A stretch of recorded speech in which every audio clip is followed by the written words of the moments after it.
Today, I'm going to be showing you guys how to make a few summer staple recipes that every single mom is going to be obsessed with and her kids. So starting out with number one. So this is probably my very favorite recipe, and it is literally on repeat at my house all the time, and I bet it will be on yours after this. So you're going to start out by dicing up some chicken and throw that in the pan. I messed up these two clips, by the way, like they're backwards, but obviously we know what chronological order would be. So yeah, dice up that chicken and then just put that in your pan and let that cook for about 3 to 4 minutes, making sure to flip it, kind of like you're making a stir fry with that chicken, but that's the only cooking in this whole recipe. It is so stinking easy after this. So while that chicken is cooking, you're going to want to get out some cabbage and some celery because those are the two other things that you're going to need to prep vegetable-wise while you're doing this. And so here's this chicken. I'm just seasoning it with some salt, pepper, maybe a little Italian seasoning. This isn't too complicated of a recipe. It's just chicken after all. And then you're just going to mix that with all the other vegetables to make a salad. So after it's been seasoned, you can get back to your prepping of the vegetables. So cut the celery into tiny little pieces and cut the cabbage into small pieces as well, kind of like coleslaw size pieces. And you're going to rinse it all off and just mix it all together while the chicken is cooking so that when the chicken is done, you can just dump it immediately into that mixture of the cabbage and the celery. And you can see I did that right here, and I didn't have any celery that day, so I didn't put any in. But yeah, you can even add carrots if you wanted to on this. It's really versatile, really easy.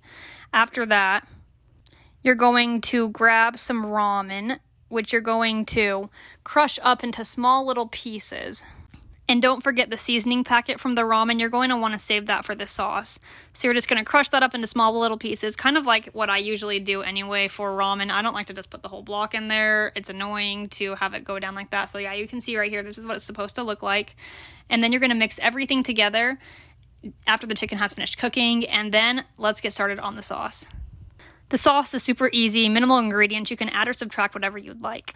So it's olive oil, balsamic vinegar, and then the sauce packet, not the sauce packet, but the seasoning packet from the ramen. You can shake that and then pour it all over your salad, and here's what it looks like when it turns out. It is just delicious, so addicting, and I like to do a ton of balsamic on mine. So give that one a go, and now on to the next recipe. This one is also delicious, so easy and simple. It is a pasta salad, an absolute staple for every single summer tradition and every single summer gathering by the pool. You're going to love this.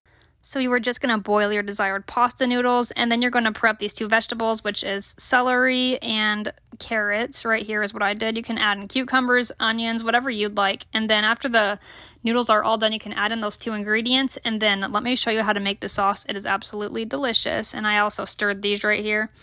You can stir before or after. It's completely up to you. So the sauce is super easy, minimal ingredients. You're just going to get some mayo, some Kroger Italian dressing, as well as some lemon juice.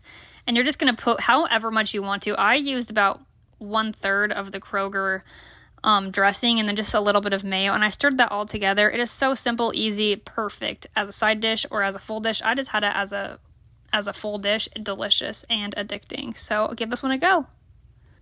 These pizza quesadillas are so easy and simple and absolutely addicting. I did not think they were going to be so good when I tried them, but I am so glad I did. It is like taking your quesadilla up to the next level. And my baby absolutely devoured these. She absolutely loved them. So what you're going to do is just get a tortilla and spread some pizza sauce on it, whatever you'd like to do. I just use tomato sauce. You can use marinara. And then you're going to drizzle the mozzarella cheese right on top. And that is literally it. Then you're just going to cook it like a quesadilla would be cooked.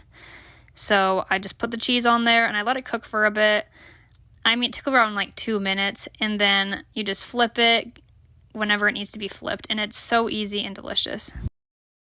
You could add pepperoni to this, peppers, whatever you want to do. You could even add olives, which I never thought of, but olives are delicious on pizza. So you can customize this however you would want to do it.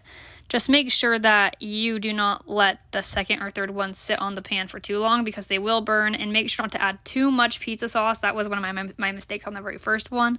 It dripped out the sides. It was very messy. So beware of that. If you don't want it to be too messy, make sure not to add too much pizza sauce onto it when you're making it because it will drip out the sides or it just will get soggy. So note to self on the future ones as well for myself is to not put so much pizza sauce on it. But yeah, summer and pizza just go absolutely hand in hand, and this was a crowd pleaser at my house. My grandma loved it. My baby was eyeing mine after she finished hers, looking at me like I'm a huge meanie for eating food without her.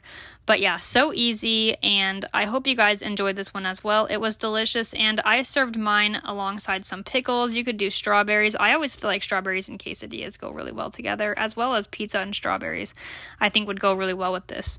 So yeah, whatever floats your boat, you just want to combine those two, make a nice meal, and I had about 2 of these.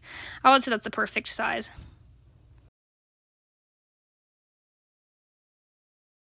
These watermelon limeade popsicles are absolutely insanely simple, and my baby absolutely loved these. She smashed these popsicles down like nothing.